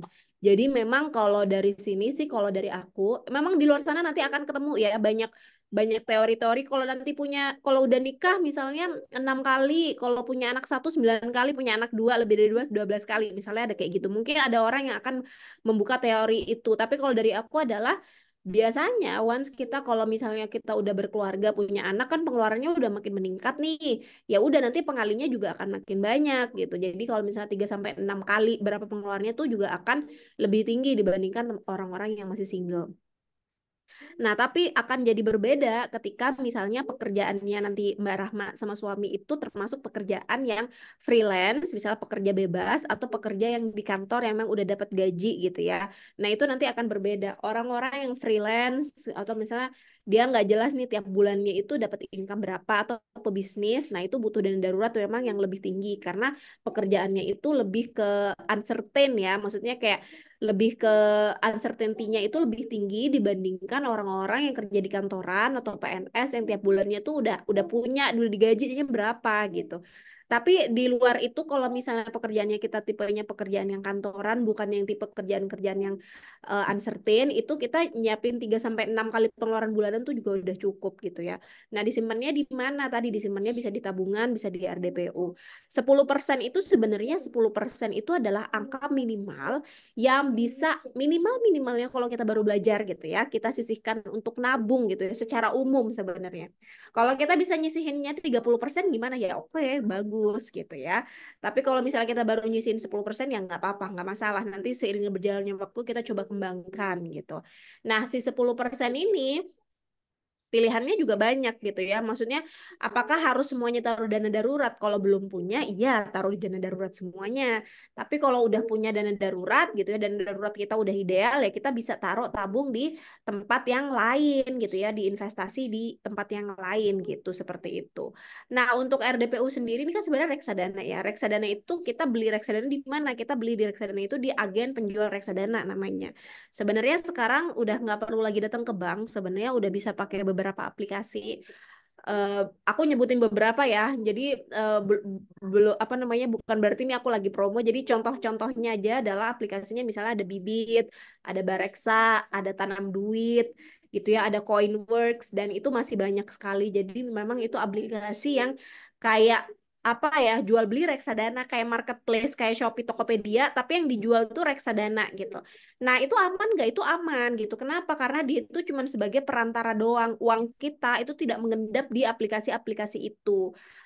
Jadi make sure aplikasi yang kita buat beli reksadana itu adalah aplikasi yang memang terdaftar dan diawasi sama OJK gitu ya.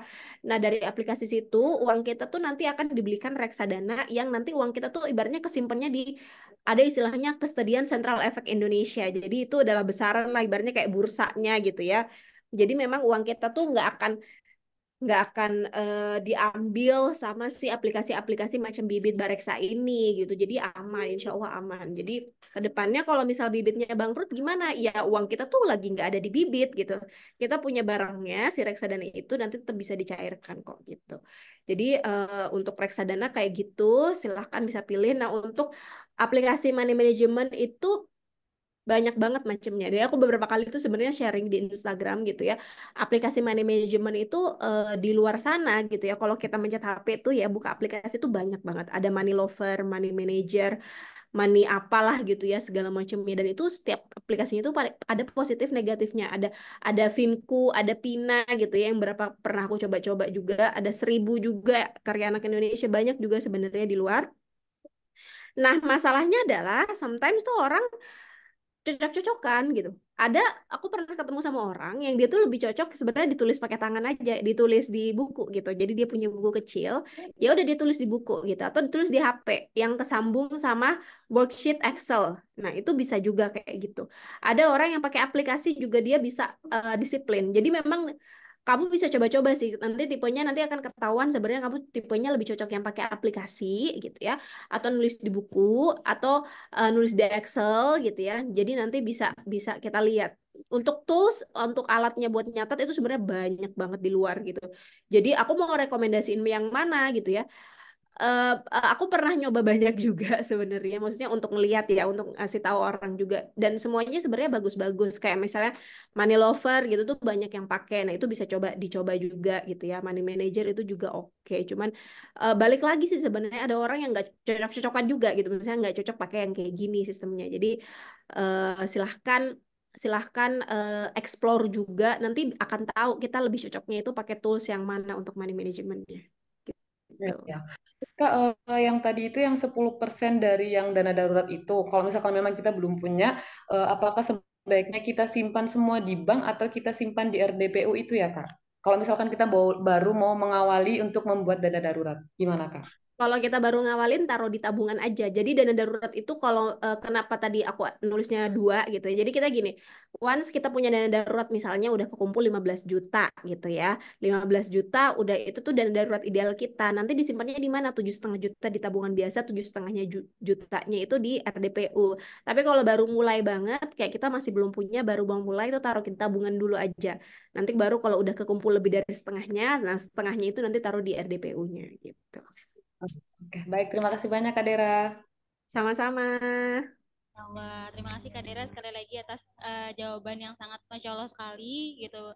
Jadi kita banyak tahu nih kira-kira aplikasi apa aja yang kita bisa gunakan untuk invest, aplikasi apa yang kita bisa gunakan untuk mencatat keuangan. Ternyata banyak banget aplikasi-aplikasi yang bisa kita gunakan dan itu bisa kita maksimalkan. Nah, karena keterbatasan waktu, mohon maaf untuk teman-teman yang sudah sempat bertanya di chat dan untuk teman-teman yang sudah raise hand, kita belum bisa untuk mengakomodir pertanyaan teman-teman. Mungkin nanti, insya Allah ketika Inisiatif Zakat Indonesia kemudian mengadakan webinar lagi, insya Allah kita akan lengkapi di sana ya teman-teman. Jangan kecewa dulu. Oke, mungkin karena waktu juga sudah siang dan sebentar lagi juga waktu zuhur, mungkin kita boleh sama-sama dengarkan closing statement dulu dari Mbak Dera. Silahkan Mbak Dera. Oke, terima kasih banyak buat teman-teman semuanya. Terima kasih juga buat Inisiatif Zakat Indonesia gitu ya yang mengundang gitu ya. Dan kita udah ngobrol diskusi selama kurang lebih tadi 1,5 jam. Nah, dari aku sih terakhir bahwa yang namanya ngelola uang itu mungkin di awalnya tuh susah ya. Tapi make sure kita tetap lakukan proses-prosesnya. Karena itu termasuk ikhtiar-ikhtiar yang bisa kita lakukan sebenarnya. Jadi daripada kita nanti susah di depannya, susah misalnya harus ngutang sana sini kalau butuh untuk dana pendidikan anak, susah karena nggak punya tabungan untuk beli rumah dan segala macam, mending kita susah dari sekarang dengan kita punya disiplin yang kuat gitu dalam mengelola keuangan gitu ya.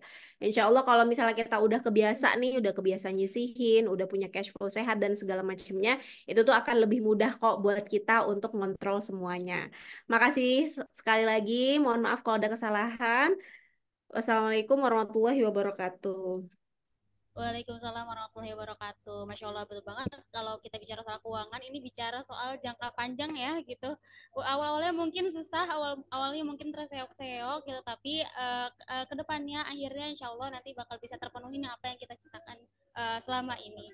Mungkin dengan diakhirinya, dengan disebutkannya closing statement dari Mbak Dera, kita akhiri juga ya Zoom meeting pada hari ini, webinar pada hari ini. Terima kasih sekali lagi kepada Mbak Dera yang sudah berkenan meluangkan waktunya untuk sharing bersama kita seputar cerdas finansial bersama pasangan, dan juga untuk teman-teman ibu bapak yang sudah berkenan mengikuti webinar kita dari jam 10 sampai siang hari ini. Alhamdulillah masih ada 50 orang tadi yang bergabung gitu. Semoga di lain kesempatan kita bisa bertemu lagi dengan waktu yang lebih panjang lagi dan juga yang lebih luang lagi untuk bisa sharing lebih lama lagi.